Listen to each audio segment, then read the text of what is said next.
O'zbekiston, Tojikiston va Qirg'iziston prezidentlari birgalikda umumiy sammitida birgalikda nishonlashni taklif qildi. Mana shu yerdagi 5 ta respublikada ham non so'zi non deb ishlatiladi. Navro'zni nishonlamaslik kerak degan bir guruhi, ikkinchi guruhi bo'lsa yo'q, Navro'zni nishonlash kerak. Bu diniy bayram emas degan.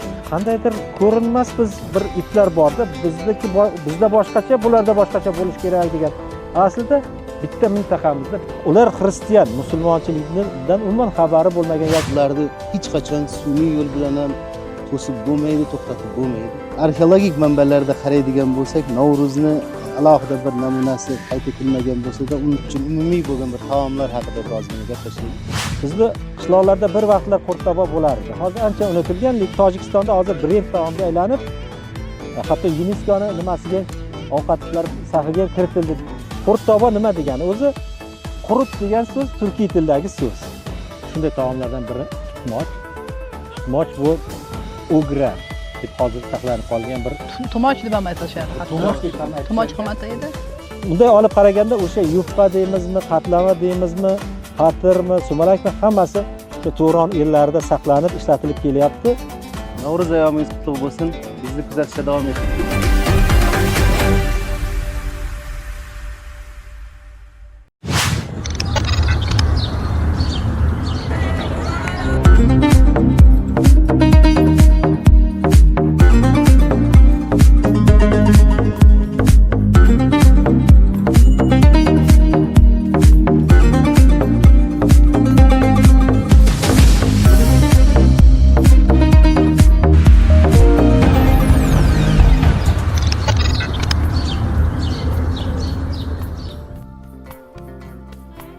Assalomu alaykum hurmatli Turon media loyihasi kuzatuvchilari, hurmatli tinglovchilarimiz. Mana bugun biz xalqimizning, Turon ellarining buyuk ulug' bayrami Navro'z arafasida o'zimizning ota-bobolarimiz nishonlab kelgan bayramni qir-adirlarda kutib olishga qaror qildik va tabiatning go'zalligini, Navro'z tarixi bilan bog'liq ma'lumotlarni siz bilan shu yerda bo'lishga qaror qildik. Mana shunday tabiat qo'ynida ota-bobomiz kabi yerga to'shab o'tirishni o'zi bir katta bir odamga bir zavq bag'ishlaydigan holat deb o'ylayman. Buning ustiga atrof tog'dan kelayotgan toza havoni o'zi ota-bobomiz bekordan bekorga bu bayramni ardoqlik bilan kutganligi, bu bayramni alohida bir e'tibor bilan nishonlaganligi bejizga emasligini ko'rsatib beradi. Navro'z nafaqat butun Markaziy Osiyo davlatlarida, balki qo'shni xalqlarimiz, qo'shni davlatlarda, barcha sharq davlatlarida, Ozarbayjon, Turkiya, Eron, Iroq, hatto Hindiston va Pokiston davlatlarida ham juda bir jo'shqinlik bilan nishonlanadiki, bu bayramni butun eng qadimdan azaldan bizni mintaqa davlatlarini birlashtiruvchi umumiylik bir xususiyatiga ega bo'lgan ardoqli bir davlat bayramlardan biri ekanligini bilamiz. Biz endi yozma manbalarga murojaat qilsak, kamida bir 3000 yil, 2500 yildan beri o'sha tarixiy asarlarda, badiiy bo'lsin, tarixiy bo'lsin, qo'shiqlarda bo'lsin, kuylanib, madh etib kelinganini kuzatamiz. Hattoki bu islom davlatlarida ham keng yoyilgan bayram bo'lganligini Hazrat Alisher Navoiy aytgan 2 satrlik bir she'r bilan ifodalashgan, juda ham chiroyli qilib, har tuning qadr ulug'bon, har kuning bo'lsin Navro'z. Demak, tuning qadrli kechadek bo'lsa, kunduzing, kuning har doim bayram bo'lsin, u bayram bo'lganda ham Navro'zday bo'lsin deb madh etganligi, tilga olganligi bejiz emas. Demak, Navro'z bayrami ming yillar davomida turonliklarning ulug' bayrami bo'lib qoldi va bu Turon ellarini, Turonga qo'shdi, yurt, el, uluslarni birlashtirdi. Bu bayramga kelganda butun bir-biriga yov bo'lgan odamlar o'zaro do'stlashdi, yarashdi, tabiatni uyg'onishini quvonch bilan kutib olishdi va biz bugungi suhbatimizda aynan Navro'z bayramining paydo bo'lishi, Navro'zning o'ziga xos tomonlarini, o'sha Turon ellaridagi oziq-ovqatlar, taomlar, yeguliklar misolida qisqacha sizlarga bir muxtasar qilib bayon etmoqchimiz. Marhamat, biz bilan bo'ling.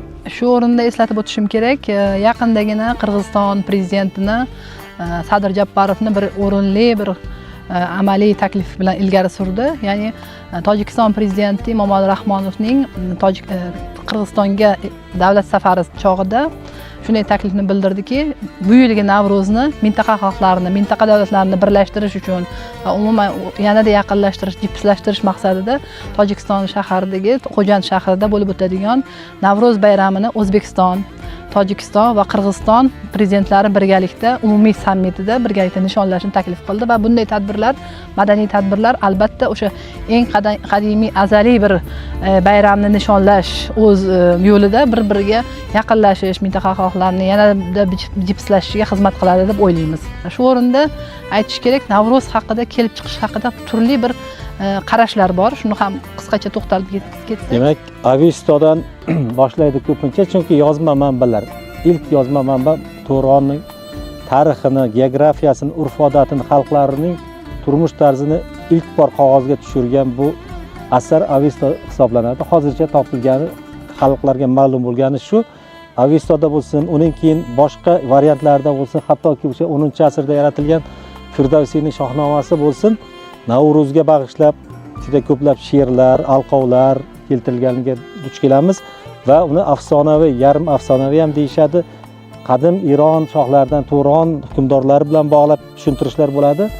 Ya'ni Jamshid, Yima Jamshidning bundan Taxmurasning, ya'ni qadim o'sha afsonaviy podshoh Yima Jamshidning o'sha tabiatning uyg'onishiga bag'ishlab xalqlarning umuman qo'l ostidagi ellarni birlashtirish uchun va tabiatning uyg'onib kelib insonlarning faollashishini, ekin ekib bog'roqlar qilishga chorlab aytgan, qilgan faoliyatini she'rlarda, turli turtiklarda, parchalarda ko'ramiz. Demak, bu bundan 2,5-3 ming yil oldingi voqeliklarda, umuman she'riyatda, umuman xalq ijodida bo'lsin, og'zaki bo'lsin, yozma ijodida bo'lsin, Navro'zni madh qilganini ko'ramiz. Navro'zga bag'ishlangan taomlar, Navro'z bilan bog'liq urf-odatlar ulug'langanligini ko'ramiz. Mana dasturxonning o'zini qarang. Bu yerda mana sumalak deymiz, hammamizga ma'lum. Birorta Turon ellarida, mana O'rta Osiyo, Markaziy Osiyoliklardan biror kishi sumalak haqida eshitmagan bo'lmasin. Chunki bu ham o'sha qadimgi Ironiy yozma manbalarda, ham turkiy manbalarda sumalak haqida juda ham bir chiroyli, ajoyib ma'lumotlar keltiriladi.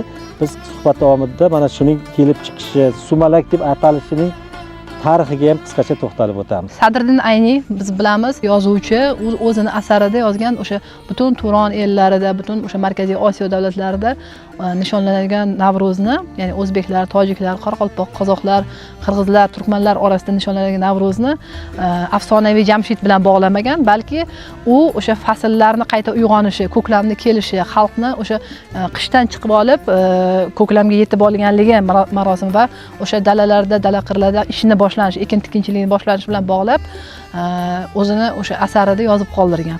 Ya'ni buni afsonaviy biz masalan Navro'z, ya'ni ko'pchilik urf-odatlarimiz, bayramlarimiz afsonaviy, mifologiya, legendalarga ozgina taqaladi, lekin mana shu Sadriddin Aynining ma'lumotlardan nishonlanishi, lekin amaliy jihatdan, ya'ni yilni ekin turkiy xalqlarda yil boshi deb ataladi. Yil boshi deb ataladi. Shu o'rinda aytib o'tish kerak, Navro'z so'zi Forsiy tilda-ku, fors tojikcha, Ironiy tillarga xos. Demak, bu bayram faqat ularga tegishli bo'lib, turkiylar buni o'zlashtirgan bo'lishi mumkin emasmi degan ko'p tanadashnom yoki qandaydir yarim hazil, yarim chin, ozgina mutoyiba qilib aytilgan holatlarga ham duch kelamiz. Biroq biz turkiy xalqlar haqida yozma manbalar qachondan beri bo'lsa yoki umuman Ironiy xalqlar haqida qaysi manbalarda tilga olinmasin, albatta bu bayramni falonlarniki edi, boshqalarga tegishli emas degan ma'lumotga duch kelmaymiz.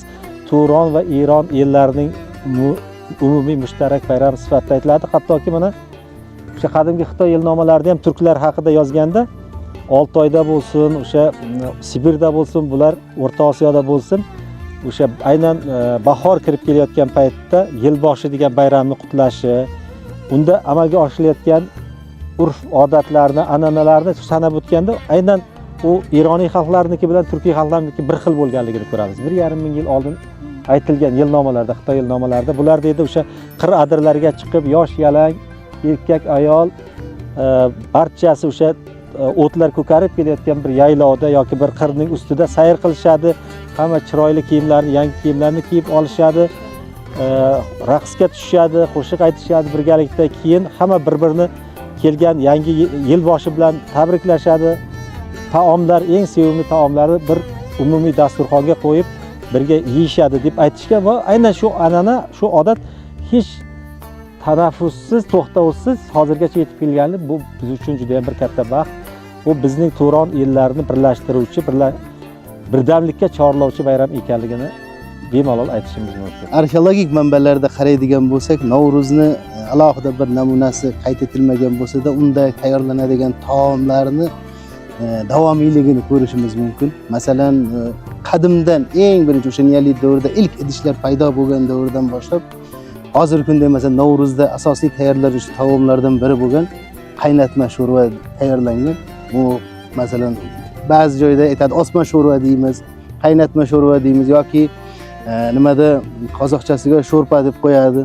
Hammasi xuddi shu sho'rpa deydi. Xuddi shu taomni eng birinchi taomlarimizdan desak ham bo'ladi va hozirgi kungacha o'zgarishsiz davom etib kelayotgan bir taomlardan biri sifatida ko'rsatsak bo'ladi. Aynan Navro'z deganda birinchi o'rinda ko'z oldimizga keladigan bir 5 ta belgisini ko'rsatkichisini sanasak, birinchi o'rinda baribir sumalak ko'z oldimizga keladi. Aynan o'zbek jamiyatida, to'g'ri qo'shnilarda ham, mana Tojikistonda ham, Turkmanistonda ham sumalak borligini bilamiz. Ironiy xalqlarda ham sumanak degan ko'rinishda ishlatiladi. Eng qizig'i mana shu sumalaksiz biz Navro'zni tasavvur qila olmaymiz-da. Sumalak bizda Markaziy Osiyoda, qozoqlarda, qirg'izlarda, qoraqalpoq, o'zbeklarda, turkmanlarda sumalak deb atalar ekan. Aynan o'sha Navro'z bayramini, yilboshi bayramini asosiy bir marosimiy taomi hisoblanadi, yemagi hisoblanadi. Lekin boshqa xalqlarda, Tojikistonda, Eronda va Ozarbayjonda sumalak deyiladi. Agar biz oladigan bo'lsak, sumalak deb aytadigan bo'lsa, ularda tojiklarda sumalak deganda bizni halimga o'xshagan ovqat tushunlar ekan. Ya'ni bunaqa shirinlik taom emas, halisaga o'xshagan nima sumalak deganda. Sumalak degan so'zni ular o'sha forschadan, eroniy tildan olingan bug'doyni unib chiqqan maysa ma'nosini bildirar ekan. Somoni deb atalgan va uni samani deb ataladi, ya'ni unib chiqqan maysa. Bug'doymi yoki arpami boshqasi, lekin Beruniyda yana shunaqa narsa borki, ilk sumalaklar sumalak qilish uchun bug'doy emas, arpa undirilgan ekan. Ya'ni Beruniyni o'sha taomlar haqidagi bir Osarul Boqiy asarida yozilgan. Odamlar deydi, kishilar o'sha bahor, ko'klam oyi uchun yeyish uchun arpani ekadi va uni unib chiqqan nishlaridan, o'sha maysalaridan sumalak qilishadi degan, sharbat tayyorlaydi degan ma'lumotlar bor. Ya'ni bu yerda ham ikki xil ma'lumot. Hozir siz aytayotgan Mahmud Xoshqariyda bu suma ichimligi sharbati bilan bog'liq, o'sha bug'doy yoki arpani unib chiqqan nimasi, undan maxsus olingan va uni boya aytilgandek aynan shu ko'klamda uvitilgan yoki unib chiqqan nimadan yeyishni bu odamlarni qanaqadir ko'klamga chiqqanda oziq-ovqatlar tugab qolish bilan bog'liqmi? Cheguzildi chiqqan vaqti bu taom juda ko'p arpami, bug'doymi farqi yo'q, lekin o'sha unib chiqqan maysadan taom tayyorlashgan. Qizi shundaki, qarang, Suratbek, men mana Ozarbayjonda bo'lganman, keyin Eronga borib kelganlar ham aytishadi. Mana sumalak o'sha uvitib qo'yilgan bug'doyni nishlab mana maysa bo'lib chiqqan holatini shunday to'rt burchak qilib kesib, bir-biriga sovg'a qilganligini ko'ramiz-da. Ular bu bilan bir-birlarini Navro'z bilan tabriklaganini ifodalash uchun shunaqa qilishadi. Aynan bozorlarda gul bilan birgalikda shunaqa sumalaklar solib, uni sumalak deb atab sotishganini ham ko'ramiz. O'zimizda ham bor, g'aybilikka qishloqlarda ham mana qilinadi, lekin qizig'i bizdagi sumalak taomini yeguligini ular bilishmaydi ko'pchiligi. Ya'ni shunaqa faqatgina mana shu o'ndirilgan bug'doy yoki arpa maysasini qo'yish, shu bilan bezak sifatida foydalanadi. Ramziy ma'nosi bor. Bizda ham mana qishloqda joylarda aytiladi, ko'kka yetding deyiladi. Ko'kka yetding degani o'sha ko'k maysaga, ya'ni bahorga chiqib oldik, ko'klamga chiqib oldik va mana shu qishdan eson-omon chiqib oldik degan ma'noda ko'kka yetdik deb o'sha maysalarga chiqib bahordan keyin yoz va kuzga o'sha pishiqchilik nimasiga yetib oldik degan narsa bor. Bunday olib qaraganda o'sha yupqa deymizmi, qatlama deymizmi, patirmi, sumalakmi, hammasi o'sha Turon yerlarida saqlanib ishlatilib kelyapti. Nomlarda sal farq bor. Nomlarda yoki nima tayyorlanishda ham biroz farq bo'lishi mumkin, lekin umumiy olib qaraganda to'g'ri Turondan tashqari qo'shni ellarda ham biroz uzoq joylarda ham Navro'z qilinadi. Masalan, Pokistonda dedik, Afg'onistonniki biznikiga ancha o'xshashi mumkin. Hindistonda ham hatto Hindistonda ham o'sha yerda musulmon, umuman turkiy, forsiy aralash xalqlar bor, hindlar bilan aralashib ketgan. Rossiya Federatsiyasi qo'rg'osligida, Turkiyada, boshqirdlarda, hattoki mana Chuvash turklari bor. Bu Volga bo'yida Qozondan ancha uzoqroqda shimoldagi poytaxt Cheboksar degan Chuvash avtonom respublikasida ham Navruz bayramini Navruz ih deb aytadi. Navruz oyi degani. Ular bizda oy degan so'zni ih deb aytadi va bu juda qadimgi turkcha so'z. Ular xristian, musulmonchilikdan umuman xabari bo'lmagan yoki qadimgi tangrichilik an'analarini biroz saqlab qolgan turkiy el bo'lsa ham, aynan Navruz degan so'z bir forscha so'z ularning tiligacha kirib borgan. Ya'ni uzoq-uzoqlarga bu so'zning tarqalishi bu xalqlar bir-birining bayramlarini, urf-odatlarini, an'analarini e'zozlagani, hurmat qilganligi va o'zlari ham ular bilan birgalikda shu bayramlarni nishonganliklaridan darak. Bitta qiziq jihat bor. Mana shu yerda hozir dinni nima qilyapmiz-ku? Bitta joyi bor. Masalan, hozirgi kunda ham islom dinimiz hammamiz e'tiqod qiladigan islom dinimiz keng tarqalgan bo'lsa-da, lekin ayrim an'analar, bevosita Navruzga aloqasi bo'lgan an'analar o'zgarmasdan dinlar, turli madaniyatlar, urf-odatlar kelgani bilan o'zligini yo'qotmasdan davom etib kelayotgan jihatlari bor. Ularni hech qachon sun'iy yo'l bilan ham to'sib bo'lmaydi, to'xtatib bo'lmaydi. Xuddi shu hozir aytganimiz, masalan, Navruz nishonlandi keyingi davrda, bu xonliklar davrida dinchilikni kuchayishi natijasida uni darvishona deb nishonlash boshlandi. Lekin darvishonada ham xuddi shu halisani tayyorlanishini ko'radigan bo'lsangiz, xuddi shu bizni Navruz bilan bevosita bog'liqligi ko'rinadi. Kelinglar endi Turon hududidagi qardosh xalqlarimiz uchun umumiy bo'lgan bir taomlar haqida birozgina gaplashaylik. Bu taomlarni yeb ko'rib gaplashsak. Eng asosiysi, mana shu hozir dasturxonga qarab o'tiribman. Albatta dasturxonda Markaziy Osiyo xalqlarida o'sha Turon xalqlarini bir chiroyli odati bo'lgan. Bu eng qadimgi davrlardan beri shakllangan. Dasturxonni o'sha uyni to'riga yosh ulug'larni o'tkazib, dasturxonga birinchi bo'lib non tortilgan. Kim bo'lishidan mehmon kelganda albatta non tortilgan, non ushatilgan va o'sha nonni yemasdan o'sha mehmon o'rnidan turib ketmagan. Chunki nonni mana biz hozir ataylabdan bu yerda bir necha xil mintaqaga xos bo'lgan, O'zbekistonga va boshqa xalqlarimizga xos bo'lgan nonlar olib kelindi. Nonlarning tarixi bo'yicha siz bilan surat gaplashganimizda aytib o'tdingiz, eng birinchi nonlar o'sha tosh nimalarda pishirilgan. Ya'ni oddiygina o'sha eng sodda, eng birinchi nonlar, ya'ni qozon bo'lmagan paytda yoki bo'lmasa hozirgidek tandir, o'choq bo'lmagan paytda o'sha toshlarning ustiga qo'yilib pishirilgan yoki bo'lmasa uzoq paytlarga, uzoq yo'llarga mo'ljallangan, qotib qolmasligi uchun mana shunga o'xshagan patirlar yoki bo'lmasa yupqalar pishirilgan yoki har xil bir ichiga yog' qo'shilgan nonlar, ya'ni safarda bo'lish uchun yoki uzoq bir harbiy yurishlarga ketayotganda pishirilgan yoki kulchalar, bu bolalar uchun maxsus yoki yana boshqa non mahsulotlaridan boshlasak eng birinchi gap so'zimizni, suhbatimizni. Juda qiziq. Hozir ham mana bu Samarqand viloyatining Ishtixon tumani tog'liga yaqin hududlarida yoki Nurobod va Urgutni tog'iga yaqin qishloqlarida hozir ham nimalar bor? Nontosh. Hayron bo'lardim. Nontosh. Nimaga nontosh? Yumshoqroqmikan deb nima qilsam, keyin tushuntirib nima qilib berishgan. Ya'ni u toshning ustida olov yoqishadi, tosh qizigandan keyin uni cho'g'ini olib tashlab, o'shaning ustiga nonni yoqishganligini aytib beradi. Hozirgi kunda ham o'sha nomini saqlab qo'ygan. Hozirgi kunda ham ba'zida o'shanaqa joylarda xuddi shunaqa non tayyorlash an'anasi borligini ko'rib qolganmiz. Bu degani haqiqatan bizda non an'anasi juda qadimiy asoslarga ega bo'lganligini ko'rsatib beradigan jihat so'z. Non so'zi hozirgi kunda mana Turon ellarida, o'sha Turon, Turkiston, O'rta Osiyo, bugungi Markaziy Osiyo tushunchasini olib qaraydigan bo'lsak, mana shu yerdagi 5 ta respublikada ham non so'zi non deb ishlatiladi. Endi to'g'ri boshqa xalqlarda ham non bor, uni atalishi boshqacha. Turi, ko'rinishi ham boshqacha. Bizniki har doim ko'pincha dumaloq bo'ladi. Shakli biroz kattaroq, kichikroq hajmi bo'lishi mumkin. Turkmanlarning nonlari juda ham nisbatan kattaroq bo'ladi. Xorazmda ham shunaqa. Sababi o'sha iqlimi, yashash sharoiti bilan bog'lanadi. Keyin shuni qarang. So'g'd tilida nag'in degan so'z bo'lgan, nag'in. Nag'in degani bu ko'mmoq degan ma'noni bildirgan. Ko'mmoq. Kulga ko'milgan birinchi ilk nonlar kulga ko'milgan o'choqdagi kulning salgina sovigandan keyin o'shanga maxsus qilingan boyagi xamirdan dumaloqlab yoki yalpoqlab yasalgan ko'milib, keyin ustini cho'q bilan yopib qo'yib pishirib nima qilishgan. Shu ko'mmoqdan nag'in keyinchalik nonga o'zgardi. xuddi qizig'i biz turkiy xalqlar hammasi deyarli nonni o'sha qadimgi so'g'itcha nag'in so'zdan davom qilib kelyapmiz, qabul qilib ishlatib kelyapmiz. Bizdan farqli holda tojiklarda buni ko'mash deb ham ishlatadi.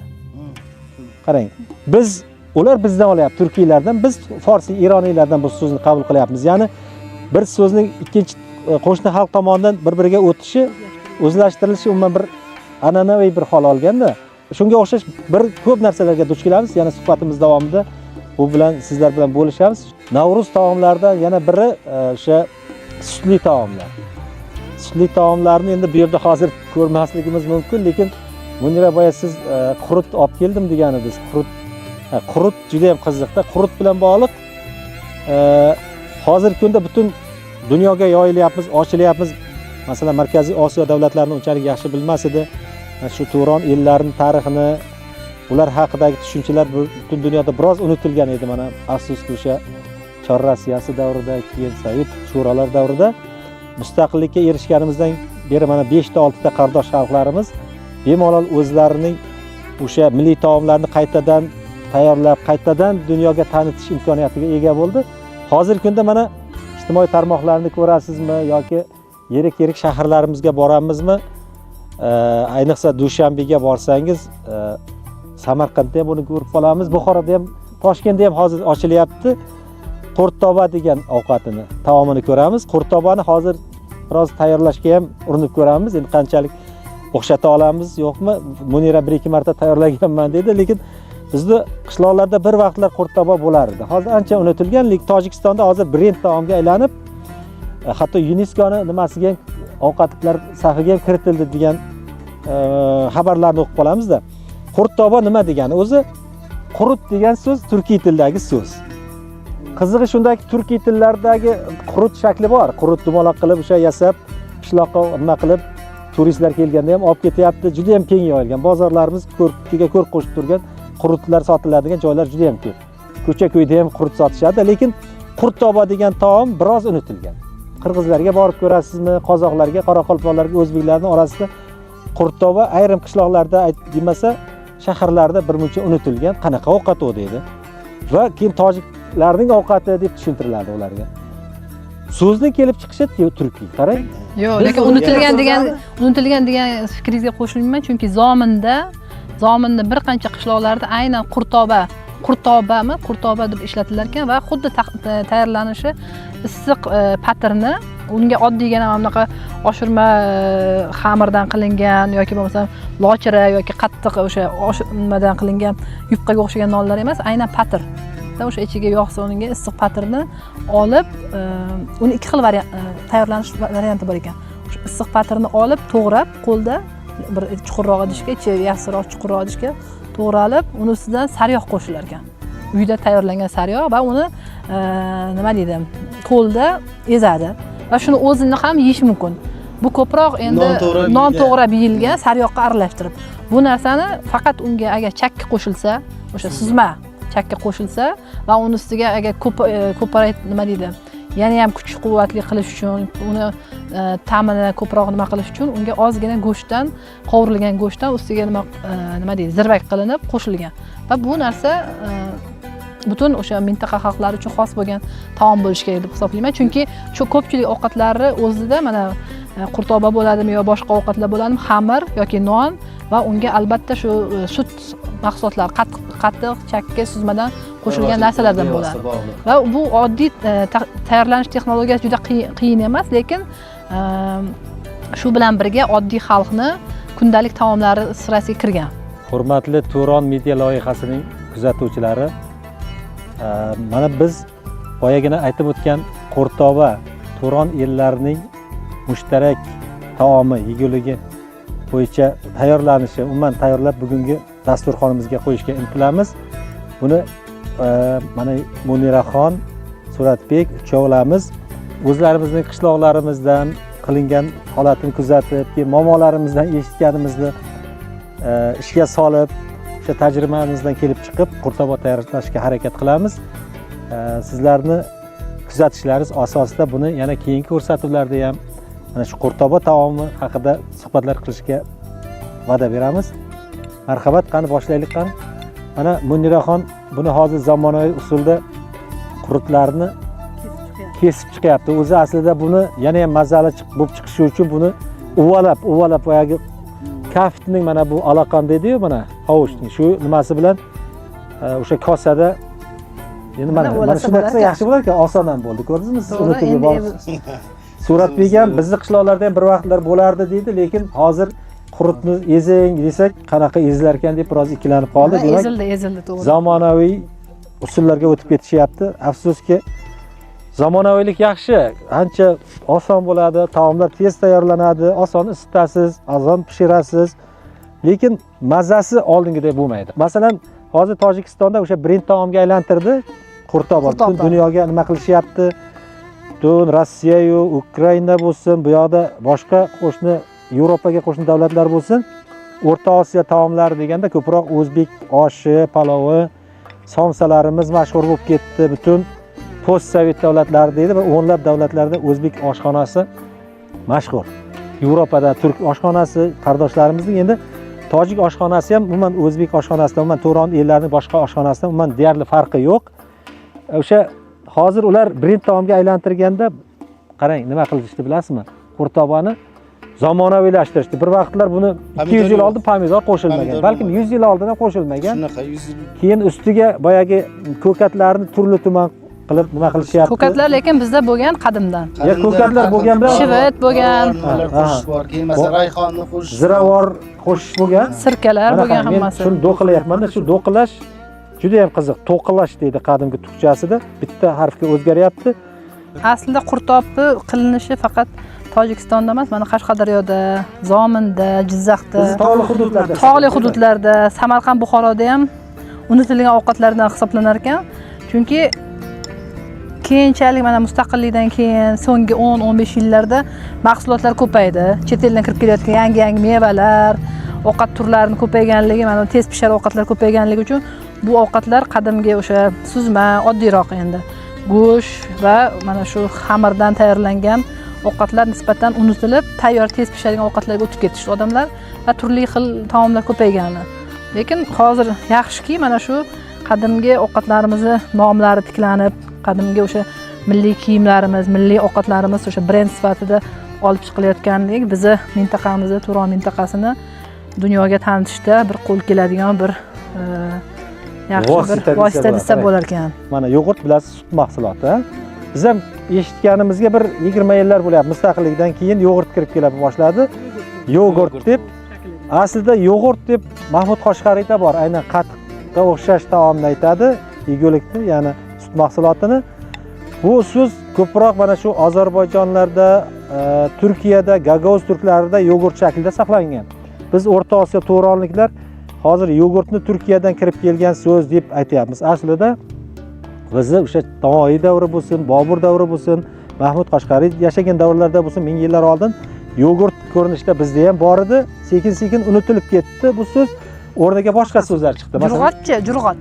Ha, jo'rg'ot. Bu jo'rg'ot degan so'z yo'q. Jo'rg'ot endi hamma ham bilavermaydi-da. Masalan, qozoqqa, o'zbekka, turkmanga yoki qirg'izga borib jo'rg'ot desangiz yoki yo'rg'at desangiz bilmaydi. Bir martaga keyin ota-bobolardan so'rasa, keksalardan so'rasa aytib berishi mumkin. Lekin tojik tilida faol saqlanib qolgan. Mana turkiy tildan tojik tiliga o'tgan nima so'z-da bu? O'zlashma so'z. Bir-biridan qarang. Ko'pchilik aytadi mana tojiklar yoki o'sha Eroniy xalqlar o'troq, turkiy xalqlar ko'chmanchi bo'lgan deydi, lekin unday emas. Ikkalasi ham, ikkala xo'jalik turi ham qadimdan ikkovida ham bor. Shaharchilik ham, o'troqlik ham, dehqonchilik ham, bog'dorchilik ham. Qandaydir ko'rinmas biz bir iplar borda, bizda boshqacha, bularda boshqacha bo'lish kerak degan. Aslida bitta mintaqamizda, bitta mintaqani urf-odatlari, uning to'y tomoshalari, ularning kurashlar, milliy sporti, ularning qo'shiq kuylari ko'pchiligi o'xshaydi. Keyinchalik faqat Sovet davrida to'g'ri unutildi-da, chunki hamma narsa boya kommunistlashtirishga, hamma narsa yangi bir sovet millati yaratishga qaratilgani uchun bizning o'xshash bir-biriga to'g'ri keladigan tomonlarimizni birmuncha nima qilish, chetga surib qo'yamiz. Hurmatli kuzatuvchilarimiz, mana biz qurtobaning masallig'ini tayyorlab oldik. Endi ikkinchi jarayonga o'tyapmiz. Suratbek mana o'sha qat-patr deydi, patr deydi, bu qatlama ham deyishadi ba'zi joylarda. O'sha asosiy qurtobaning masalliqlaridan biri, ya'ni yog'da nima qilingan qatlama patr. Uni bo'laklarga bo'lib ajratib, keyin o'sha maxsus suzmaning, ya'ni qurtning ezilganini ustiga qo'yiladi. Keyin esa biz qozon bilan bog'liq ishlarga o'tamiz birozdan keyin. Ungacha hurmatli tomoshabinlar, diqqat bilan kuzating. Suratbek ham endi ustasi bo'lmasa ham marhamat.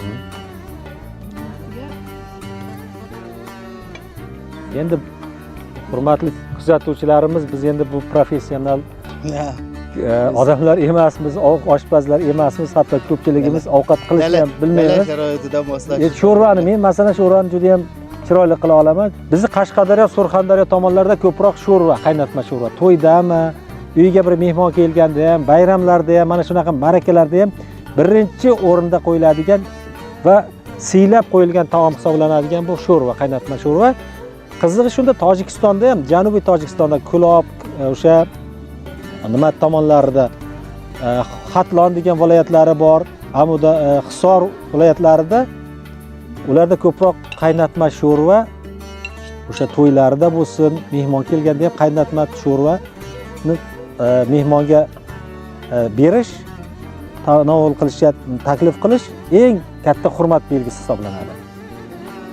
Ya'ni demoqchi bo'lganim, Turon ellarining qaysi bir taomlari faqat bitta millatga xos, bular uchun begona degan bir fikrga bormasligimiz kerak. Ya'ni tojiklarning vodiyga yaqin hududi, Xo'jand tomonlarda ko'proq, Farg'ona vodiysining o'zbeklarida ham, tojiklarida ham, Toshkentda ham palov bo'lsa, o'zbeklarning janubiy viloyatlarida sho'rva, Tojikistonning janubiy viloyatlari tojiklarida ham sho'rva ularning eng sevimli taomi hisoblanadi. Shu tomonlar bizlarni birlashtiradi, bizning umumiyligini ko'rsatadi. Qurtoba taomimiz tayyor bo'lib qoldi deyarli. Hozir qozonimizda pishib turgan issiq go'shtni ustiga quysak, tayyor bo'ladi, yeyishga tayyor bo'ladi. Dasturxonga tortamiz. Dasturxonga tortamiz shu bilan. Biz ham hozir taom tayyorlashimiz jarayonida qurtobni eng muhim qismi bo'lmish go'shtni tayyorlash jarayonini shu uchun mana bu yonimizda choyxonada tayyorlashga qaror qildik.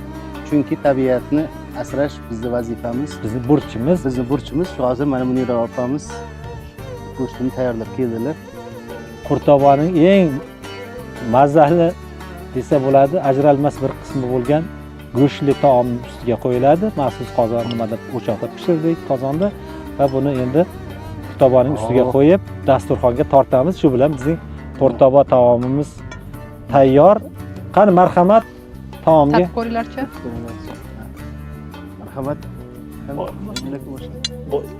Chiroyli qilib olishni ham Bizda bilish kerak. yosh kattalardan boshlanadi dasturxonga qo'l uzatish Bismillah.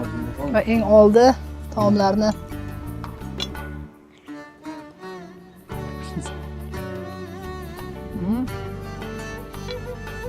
tuzi ham, nimasi ham obi-tobida bo'libdi. Olinglar.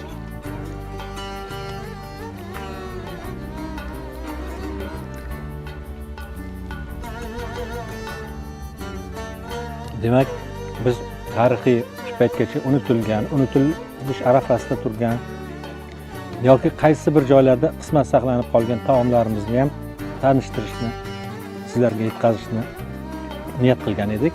Shunday taomlardan biri tutmoch. Tutmoch bu ugra deb hozir saqlanib qolgan bir xamirdan maxsus kesib tayyorlangan ovqat bo'lgan. Mahmud Qoshg'ariy turklarning eng sevimli taomlaridan, yeguliklaridan biri deydi. Tumoch deb ham aytishadi hatto. Tumoch ham aytadi.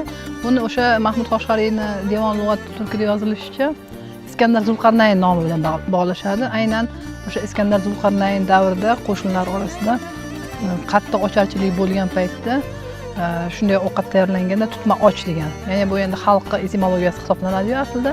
Buni qaysidir ma'noda, ya'ni och qolmaslik uchun degan ma'noda shu ovqatni yegan, ya'ni kuch-quvvat bo'lish uchun. Ya'ni aynan o'sha ugra sho'rvaga, uraga, xamiriga chakki suzma solib tayyorlanib, suyuq ovqat hisoblanadi va bu yegan kishiga kuch-quvvat bag'ishlagan. Turon xalqlarining qadimdan bizgacha yetib kelgan o'nlab, yuzlab taomlari, yemaklari bor.